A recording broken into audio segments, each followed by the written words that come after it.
eu un bon exemple, à mon avis, qui est devenu d'actualité. Ça fait 3 ans que je fais cette conf, et puis tout d'un coup, il y a eu une espèce d'actualité qui s'est imposée à moi. Alors, bon, je fais avec. J'ai pas envie de le mettre de côté sous prétexte qu'il y a eu cette actualité. Un bon exemple, à mon avis, c'est Charlie Hebdo. Donc, probablement que vous vous rappelez de comment tout ça a commencé.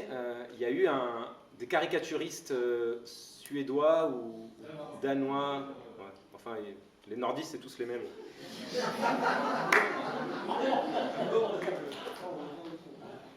Il y a des caricaturistes danois, enfin plutôt un journal danois qui fait un appel à ce que les caricaturistes danois caricaturent le prophète de l'islam, Mahomet.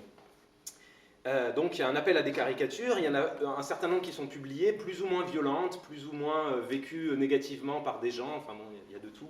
Celle qui a le plus marqué les esprits, c'est juste une figure de Mahomet avec un turban en forme de bombe, désignant l'islam en tant que tel comme terroriste, voilà. En tout cas, bon, ce qu'il y a de sûr, c'est que ça a provoqué des réactions, plein de gens se sont sentis heurtés, choqués, il y a eu des manifestations, des menaces de meurtre, etc. Et Charlie Hebdo, en grand défenseur de la liberté d'expression, propose de republier ces caricatures, ainsi que d'autres caricaturistes français ou autres.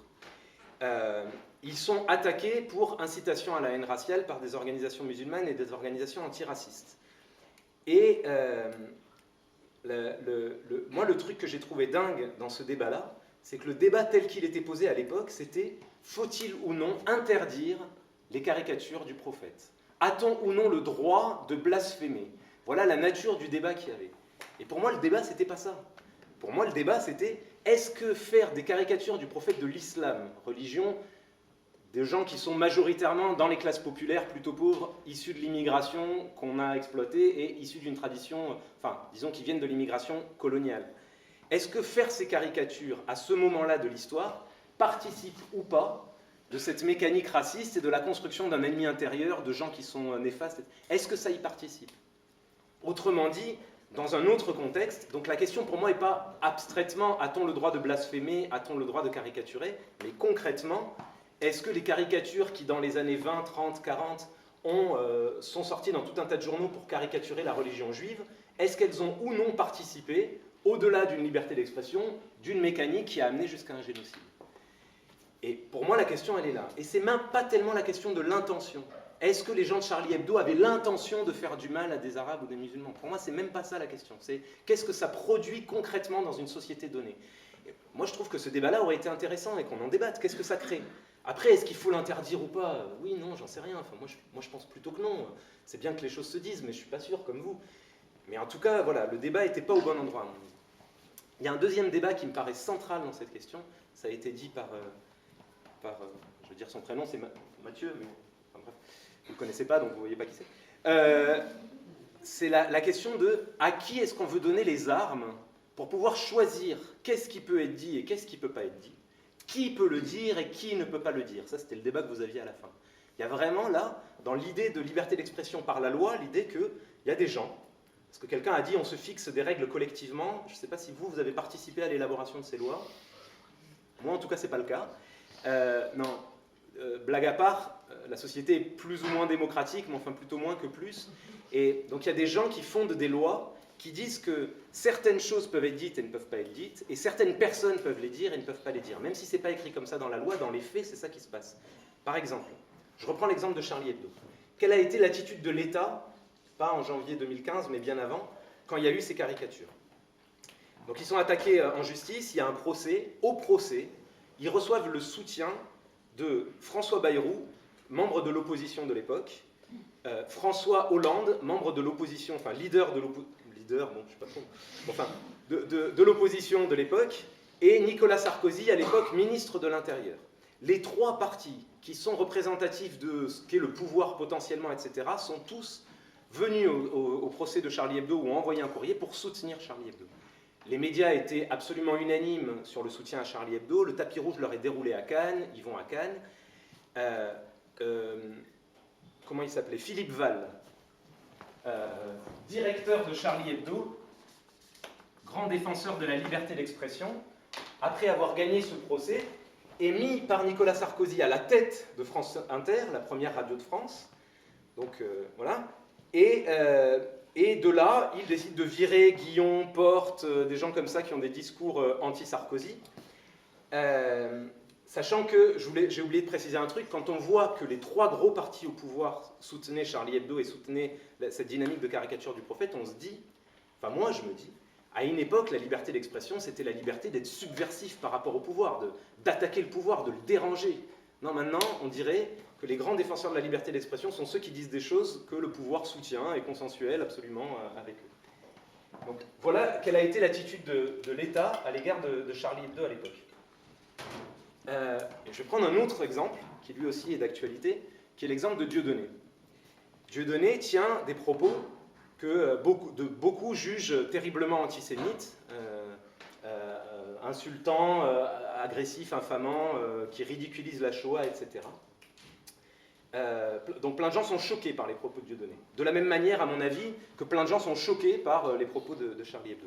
Quelle est l'attitude de l'État sur la question de Dieudonné? Il est attaqué en procès.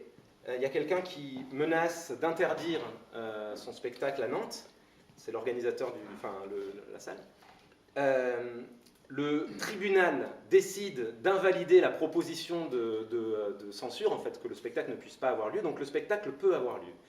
L'État, par la personne de Manuel Valls, décide de convoquer en urgence le Conseil d'État, chose qui n'est jamais arrivée dans la Ve République, que ce soit convoqué autant en urgence, entre 5h et 7h, pour invalider la décision du tribunal administratif de Nantes pour que le spectacle à 20h ne puisse pas avoir lieu.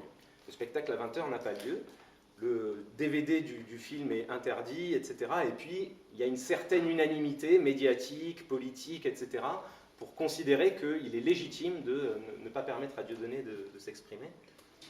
Là, je ne suis pas en train de dire que je soutiens Dieudonné ou que je condamne Charlie Hebdo au point que je pense qu'il faille aller les tuer, certainement pas. Par contre, de constater comment il y a un déséquilibre, alors que pour moi, les propos de Charlie Hebdo sont tout aussi participants de la mécanique raciste que les propos de Dieudonné. Je peux comprendre que des gens considèrent que Dieudonné c'est bien pire, hein. Mais en tout cas, pour moi, les deux sont choquants. Dans un cas, on a un soutien inconditionnel de tous les échelons de l'État. Dans un cas, on a énormément de gens qui condamnent, voilà. Et en plus, dans le cas de Dieudonné, il y a un truc particulier. C'est que c'est pas qu'il a été sanctionné seulement a posteriori, comme c'est souvent le cas. C'est qu'il a été aussi interdit de spectacle. Et là, il y a ce qu'on appelle un acte de censure. Parce que quand Zemmour dit « la plupart des trafiquants sont noirs et arabes, c'est comme ça, c'est un fait », qu'il est condamné pour ses propos, il va sur tous les plateaux télé où il va tout le temps, tous les jours, et il dit « j'ai été censuré ». Et tu dis « la blague, Éric Zemmour censuré ». Enfin, je veux dire, il est tout le temps partout. La censure, c'est la feuille blanche, c'est le truc que t'as pas le droit de le produire, t'as pas le droit de le sortir. C'est les pauvres qui sont censurés, qu'on n'entend jamais dans les médias. Les femmes, globalement, les ouvriers, c'est les immigrés, c'est les femmes voilées, c'est ces gens-là qui sont censurés, vraiment. C'est pas Éric Zemmour. Dans le cas de Dieudonné, qui typiquement Dieudonné n'est pas censuré, il a des espaces d'expression et même plus qu'il n'en faut, mais cette personne a été, par une loi, interdite en amont et pas sanctionnée en aval. Et ce truc-là est un acte de censure. Et moi, ce que je dis, c'est, j'aimerais qu'on essaye de réfléchir à qu'est-ce qui fait qu'il y a un tel soutien de Charlie Hebdo et une telle condamnation de Dieudonné, et en tout cas, comment ce deux poids, deux mesures participe de la mécanique raciste. Comment quelqu'un qui se sent agressé par Charlie Hebdo et qui ne se sent pas agressé par Dieudonné peut comprendre, peut percevoir le fait que Charlie Hebdo soit à ce point-là soutenu et Dieudonné à ce point-là condamné. Notamment parce que quand il y a eu les manifestations du 11 janvier, beaucoup de gens étaient Charlie. Les médias nous disaient qu'il fallait être Charlie. Sur France 2, il y a même une éditorialiste qui a dit « Les gens qui ne sont pas Charlie doivent être repérés, doivent être traités ». Voilà les propos qui ont été dits. Najat Vallaud-Belkacem a expliqué que dans les écoles, les enfants qui posaient des questions sur ça, ils posaient des questions qui étaient insupportables. Donc on ne peut même plus poser de questions. Et puis jusqu'à des enfants de 8 ans qui sont envoyés au commissariat de police. C'est le cas du jeune Ahmed, qui a été envoyé au commissariat de police pour avoir dit ils ont bien fait de tuer les gens de Charlie Hebdo. Il avait 8 ans. Il a été mis en garde à vue pour apologie du terrorisme. Donc, de se demander qu'est-ce que ça crée dans la société, ce déséquilibre-là.